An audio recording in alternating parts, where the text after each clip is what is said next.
अब इस बयान के बाद उम्मीद की जाती है कि बहुत से लोग अपने ऊपर रोक लगा लेंगे और इस तरह के नए नए फसाद की बुनियाद न पैदा करेंगे। इन झगड़ों की वजह से कितनी बदनामी हो रही है, ये सब देखते हुए उनका बयान बहुत ही सामयिक है और इसका भरपूर स्वागत किया जाना चाहिए। 2022 में बयान दिया था जून में, जब ज्ञानवापी का मामला उठा था, तो उन्होंने कहा था कि जो हर मस्जिद के नीचे शिवाला नहीं ढूंढना चाहिए, लेकिन उसके बावजूद भी तमाम तरह के मामला दिखे। तो अब हम लोग पहले भी चाह रहे थे कि बाबरी मस्जिद के बाद अब कहीं का मसला ना उठे, लेकिन बदकिस्मती से उठ गया था।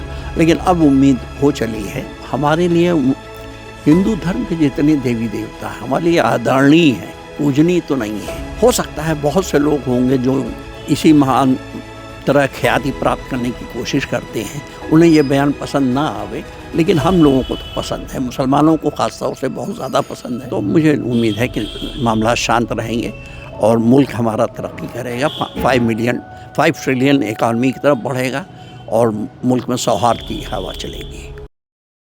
सुप्रीम कोर्ट ने जब से वर्शिप एक्ट 1991 पर सुनवाई की है, उसके बाद से 4 से 8 हफ्तों की रोक लगी है। अभी तक कोई सर्वे की कोई खबर नहीं, लेकिन इसी बीच मोहन भागवत का एक ऐसा बयान सामने आ रहा है जिसे हिंदू मुस्लिम दोनों बड़ी खुशी से उसका इस्तकबाल कर रहे हैं। वो बयान क्या है, कुछ बयानों को हम आपको सुना देते हैं। उन्होंने कहा कि मंदिर मस्जिद के रोज़ नए विवाद निकालकर कोई नेता बनना चाहता है तो ऐसा नहीं होना चाहिए। हमें दुनिया को दिखाना है कि हम एक साथ रह सकते हैं। उन्होंने कहा कि हर धर्म और दूसरे के देवी देवताओं का भी सम्मान होना चाहिए। इस तरह के कई सारे बयान उन्होंने कहा। आखिर में एक बयान और आपको सुना देते हैं। उन्होंने कहा कि आज़ाद भारत में हम सबको रहना है, ऐसा सबने कहा, तो फिर ये अलग अलग बातें क्यों होती हैं? यहाँ वर्चस्व की भाषा क्यों होती है? कौन अल्पसंख्यक है, कौन बहुसंख्यक, सब एक ही जैसे हैं। तो इस बयान को लेकर इस वक्त हम बनारस में मौजूद है और हमारे साथ ज्ञानवापी मस्जिद का मामला देख रहे पक्षकार और SM यासीन साहब है, जो मस्जिद इंतज़ामिया कमेटी के जॉइंट सेक्रेटरी हैं। उनसे हम बातचीत करेंगे कि मोहन भागवत के इस बयान को किस तरह से देखते हैं। हालांकि इससे पहले भी 2022 जून में उनका एक बयान आया था, उस वक्त से भी लोगों ने उसका इस्तकबाल किया था, लेकिन उसके बाद देखने में आया है कि बाबरी मस्जिद के फैसले के बाद तरह तरह के विवाद खड़े हुए। हाल ही में संभल से लेकर अजमेर की दरगाह तक। तो यासीन साहब हमारे साथ हैं, बहुत बहुत स्वागत है आपका। शुक्रिया। इस बयान को आप कैसे देख रहे हैं जो बयान कल मोहन भागवत जी का आया? ये आदरणीय, हमारे लिए आदरणीय हैं और बुज़ुर्ग हैं। उनका बयान बहुत ही सामयिक है, वक्त के हिसाब से है। उन्हें भविष्य की चिंता सता रही थी कि आखिर विश्व में हमारी क्या हैसियत होने जा रही है, इन झगड़ों की वजह से कितनी बदनामी हो रही है, ये सब देखते हुए उनका बयान बहुत ही सामयिक है और इसका भरपूर स्वागत किया जाना चाहिए और हम इसका भरपूर स्वागत करते हैं। क्यों उन्होंने बहुत मौके पे ये बयान दिया है, क्योंकि जगह जगह ये मामलात बनाए जा रहे हैं जो मुल्क के लिए किसी माने में अच्छे नहीं हैं। अब इस बयान के बाद उम्मीद की जाती है कि बहुत से लोग अपने ऊपर रोक लगा लेंगे और इस तरह के नए नए फसाद की बुनियाद न पैदा करेंगे, ताकि मुल्क तरक्की करे, मुल्क में अमन चैन कायम हो और सौहार्द का वातावरण बने।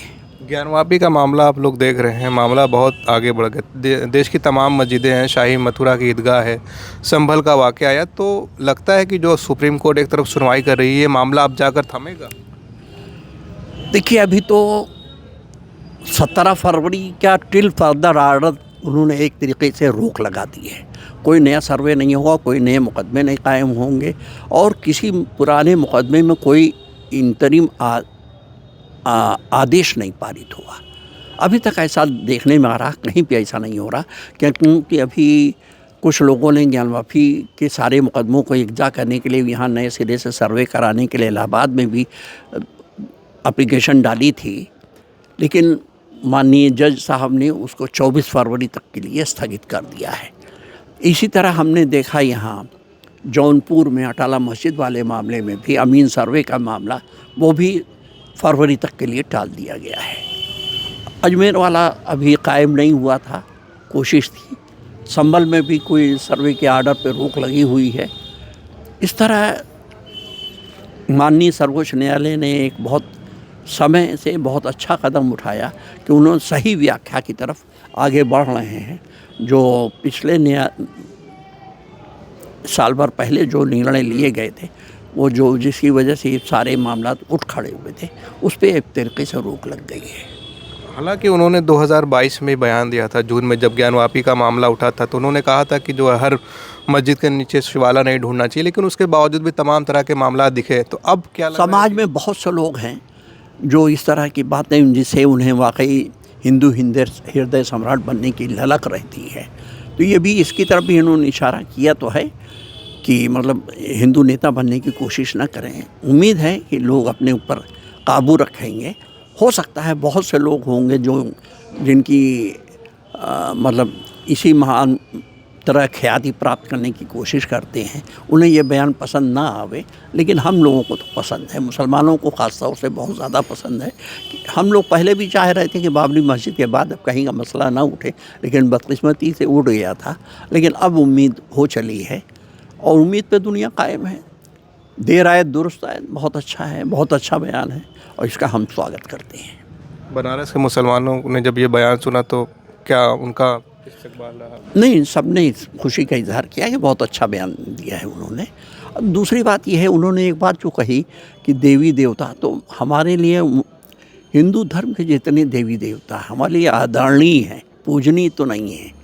हम भी उनका आदर करते हैं, सम्मान करते हैं, हम सबकी इज्जत करते हैं। हम कभी कोई अनावश्यक रूप से कोई उसमें बखेड़ा खड़ा करना नहीं चाहते हैं और हम आदर करते हैं। भाई उनकी अपनी पूजा पद्धति है, हमारी अपनी इबादत की वो है, हम उसी हिसाब से करते हैं। उसमें कहीं टकराव की गुंजाइश तो नहीं है। अब ज़बरदस्ती कोई टकराव पैदा करे तो बात अलग है। अच्छा, इसी बीच देखा गया कि जो है संभल का जब मामला अभी सब रुका हुआ है, तो अब जो है पुलिस जगह जगह बंद बड़े मंदिर मुस्लिम इलाकों में खासकर ढूंढ रही है।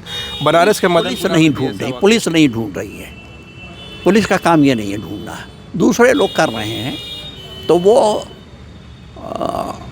उनकी अपनी मजबूरियां होंगी, उनकी अपनी ज़रूरत होगी जिसके तहत ये कर रहे हैं।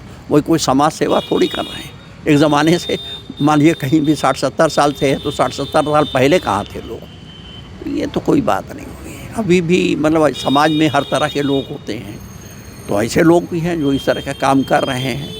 वो समझ रहे हैं कि ये समाज सेवा है, तो ठीक है, समाज सेवा है, लेकिन शहर में बदअमनी नहीं होनी चाहिए इसकी वजह से। तो अब लग रहा है कि इस बयान प्रशासन इस वक्त सचेत है, प्रशासन भी कटिबद्ध है, चाह रहा है कि हर जगह अमन चैन बना रहे और प्रशासन हर मामले को शांत करने पे लगा हुआ है। चाहे यूपी कॉलेज का मामला रहा हो, चाहे मदनपुरा का मामला रहा हो, कहीं का भी हो, वो शांत करने में लगा हुआ है। एक आखिरी सवाल मैं लूँगा।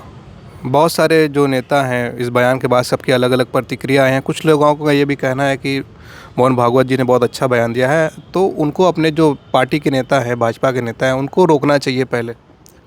अब उन्होंने रोका है कि नहीं रोका किसी को क्या मालूम है, लेकिन उन्होंने एक संदेश तो सबको दे दिया ना, खुले मन से संदेश सबको दे दिया, तो सब तक पहुंच गया होगा और जो लोग उसका पालन करना है करेंगे। ऐसा नहीं है उसमें। लग रहा है कि जो मामला है, विवाद जो है, जाकर कहीं रुकेगा। मुझे उम्मीद है, उम्मीद पे दुनिया कायम है, तो मुझे उम्मीद है कि मामला शांत रहेंगे और मुल्क हमारा तरक्की करेगा, 5 ट्रिलियन इकॉनमी की तरफ बढ़ेगा और मुल्क में सौहार्द की हवा चलेगी। बहुत बहुत शुक्रिया। हम बातचीत कर रहे थे मस्जिद इंतज़ामिया कमेटी के ज्वाइंट सेक्रेटरी SM यासीन साहब से। उन्होंने मोहन भागवत के बयान का इस्तकबाल किया और बड़े ही खुश आइन तरीके से इसका इस्तकबाल किया है। अब देखना ये होगा कि ये मामले कहाँ जाकर रुकते हैं। हालांकि अभी तक कोर्ट ने तो रोक लगा रखी है, जब तक अगली सुनवाई नहीं होगी, किसी तरह का कोई सर्वे का आदेश नहीं होगा, कोई भी नया मामला उसको स्वीकार नहीं किया जाएगा। बाकी और ख़बरों के लिए हमारे साथ बने रहे। आप देख रहे थे खुश खबरिया। बनारस से मैं उबैद, बहुत बहुत शुक्रिया।